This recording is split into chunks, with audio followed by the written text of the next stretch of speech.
Hello everyone, ladies and gentlemen, my name is Stepan Gromov and today I want to talk about Doctor Strange in the Multiverse of Madness! In general, I usually release all sorts of sport videos on this channel, but today I decided to make an exception. So, I'm a big fan of comics, I even have a collection of Spider-Man cards which I have been collecting since 2008 and I was born, by the way, in 2002. I also read comics and of course films of this topic are also could not pass me. I was a fan of Iron Man with you, uploaded during the appearance of Spider-Man in the Civil War, with filming at the month waiting for No Way Home, so that later in the cinema I could shout that Tobey Maguire is the best Spider-Man, and finally another long-awaited film was released, Doctor Strange 2. I must say right away that I liked that film, even adjusted for the fact that I watched it through one not very pleasant place. But let's talk about this some later. Sam Raimi, well done. He squeezed the maximum out of Disney and the low age rating. Somewhere the director made a mistake, somewhere not, but in general the film is excellent. Well, now let's talk about specific points. I just want to do it because the film made me experience a fairly wide range of emotions that I want to share with you. The first moment, of course, Elizabeth Olsen is simply gorgeous. I think that she's the new flagship that should pull the entire cinematic universe. Marvel has a lot of cool actors, but her acting is something unreal. Hitting the character 120%, which was the hit of Robert Downey Jr. The acting is on top, and the person herself is just a bombshell. Very happy Marvel finally showed the real power of the Scarlet Witch. Of course, they did it before, but not so uncompromisingly. In general, even when I saw Wanda in the Age of Ultron, knowing what she was doing in the comics, I told everyone that this girl would still show herself. And even so, that no one could fail to see her. There were a lot of smart people on the internet, this is my sore subject, who compared her in terms of strength and power with Doctor Strange, and in such moments I simply looked at such people through the fingers of the facepalm. True fans, since Avengers 2 were obvious that the balance of power in Marvel would change drastically in the future. And even in that film she already began to bend vibranium when she ripped out Ultron's heart, or for example was able to cloud the divine mind of Thor. In general, pity the dude who pressures her into prom sex. And then the Infinity War, where she destroyed the Infinity Stone with one hand and at the same moment held Thanos with 5 other stones using another hand. Here, of course, a stone in the screenwriter's garden asked Vision to fly to the sun and Wanda to send all the forces to Thanos, and the contract with Robert Downey Jr. would have to be renewed. But of course, Doctor Strange watched 15-16 thousands of millions, 50-78 scenarios of confrontation with Thanos, and there was only one victorious one. A brilliant move that could justify any action in the film. Further, the battle with Thanos in the endgame is a posh demonstration of the balance of power between Wanda and the strongest enemy of the Avengers. For a second, even the Hulk could not defeat him in hand-to-hand combat. By the way, Marvel completely ruined the Hulk, I will never forgive them for this. Then comes WandaVision. The series is not without problems, but there Scarlet Witch came off like never before. You saw the cuts where Wanda's abilities were associated with each of the Infinity Stones, such as teleportation, reality, strength, mind, and so on. Well, because it is, Scarlet Witch is the strongest character in the MCU right now. My only complaint about WandaVision is how they flushed down Pietro, because in terms of intensity of emotions, the appearance of Tobey Maguire in Spider-Man 3 was not even close. Well, it's just that everyone was waiting for the 3 spiders in No Way Home, but no one expected to see the X-Men in the Marvel series. I then sat in the bath and squealed with joy at the whole house when see Pietro first time in the series. So when he was just flushed down in the final episodes, it was just a blow to the heart. But okay, not about that now. And here is the Multiverse of Madness. If earlier the Scarlet Witch was simply the most powerful hero in films in the true fan's eyes, now she has convinced even her most sincere haters. Of this, by the way, for me it was a surprise that such people exist, but here even they saw the light. In general, Elizabeth Olsen with her Scarlet Witch is the main advantage of the film, and in fairness, one of the main disappointments for me. I'll explain why. Even if you take into account the series, her tragedy with children and Vision, Wanda's motivation in Doctor Strange 2, well, this is a complete failure. As people say, this is not Doctor Strange 2 in the Multiverse of Madness, but Scarlet Witch, I'm a mother. Fear and horror. Well, real madness, the main motivation to destroy half the world is to steal children from another universe. And what is most shameful is the final of the picture when she practically achieved her goal. She was defeated with the phrase, "This is bad, you can't do this." The storyline is completely lost. It's like this joke, the Multiverse of Madness, if Wanda were taught to reproduce naturally. I came up with this joke myself. How could it have been done better? Yes, I don't know, let's think. The classical scheme, evil evil and good good. One could even leave the motivation with the children, just let it be as it was in the after the credits scene of WandaVision.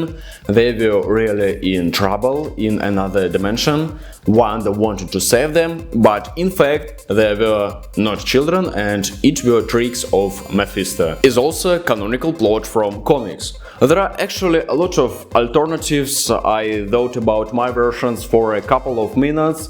Why couldn't Marvel come up with something more original? My follow-up claim is a cameo in the film. I'm not one of those who waited for Tom Cruise in the role of Iron Man or, for example, Wolverine, Tobey Maguire, Spider-Man, and in general what was shown in the film was quite enough.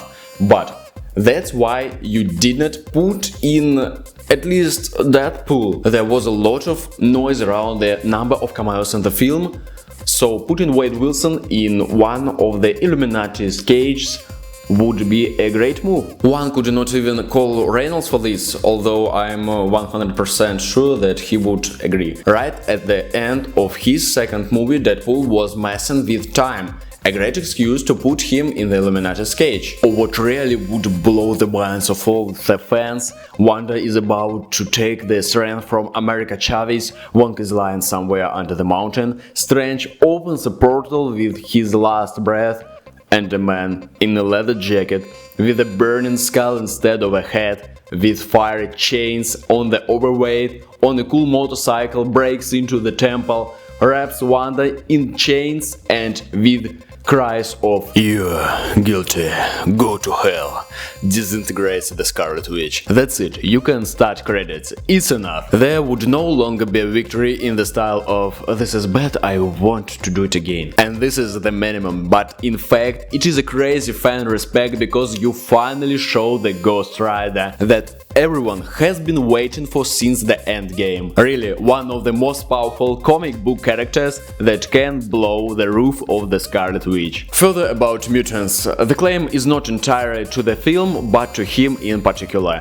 You have been trying for a very long time to bring the X-Men under your wing so that they also appear in the general MCU. The purchase of Fox Studios was stunning news for all fans. Many have been waiting for the appearance of mutants for a very long time, but Marvel buried the entire epic of this event. They did it the first time in WandaVision, as I already said before, and they did it again in the Multiverse of Madness. Although you had the Scarlet Witch here and there. hello to the House of M comic series. I like it if you also hoped that her hacks from the series were supposed to spread to the entire planet and awaken the X gene in people. I hoped that the Fox universe and MCU would somehow merge in Doctor Strange 2. There could be no better places to introduce mutants to the audience. All mutants, but not only Patrick Stewart. Marvel will now save only Hugh Jackman. Oh, by the way, you can just suddenly slow down time in one of the future films and arrange visual ecstasy for the audience with cool music.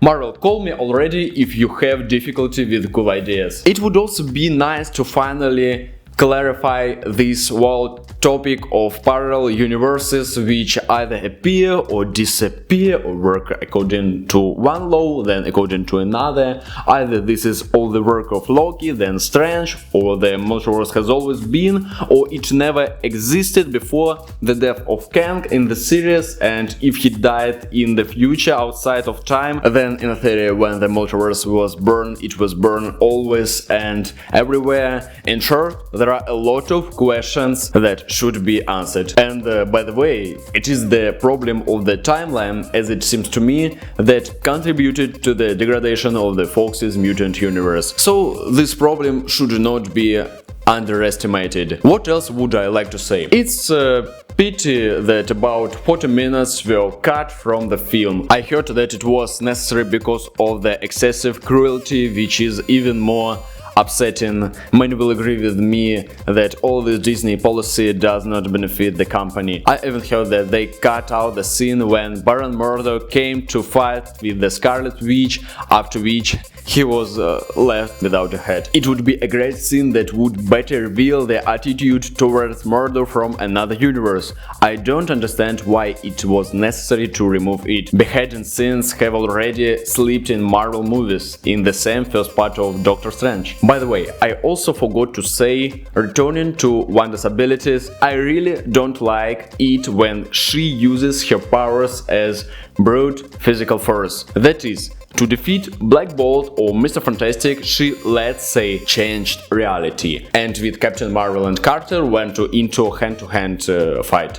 Although she could has come up with something more interesting with them. Because the scene with sewing up Black Bolt's mouth is very strong. Back then Scarlet Witch's efficiency was 100% and then the stupid magic pushing started again. They also wised up with the MCU number there, I'm talking about 616. It would be more logical to leave the number 616 for the main universe of comics and name movies number 199, which it was considered for a long time. My friend and I also discussed there was a lot of talk about how you can defeat Thanos, about the portals there that cut off his hand, about the Ant-Man that climbed into Thanos's.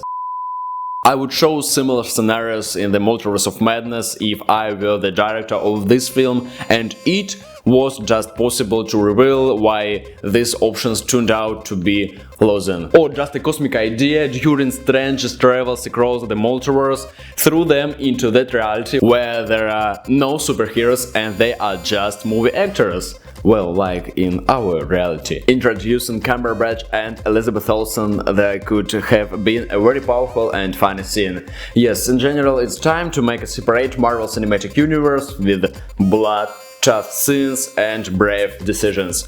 For viewers from 18 years old, of course. By the way, I thought it could release two versions of films in the cinema, 18+ and 12+ or PG-13, I don't know how it named in your country. It seems to me that it would be convenient and all costs would be covered by success at the box office and audience respect. In general, some such thoughts. It was a small off-top, I hope you liked it, put likes, subscribe to this channel and see you soon.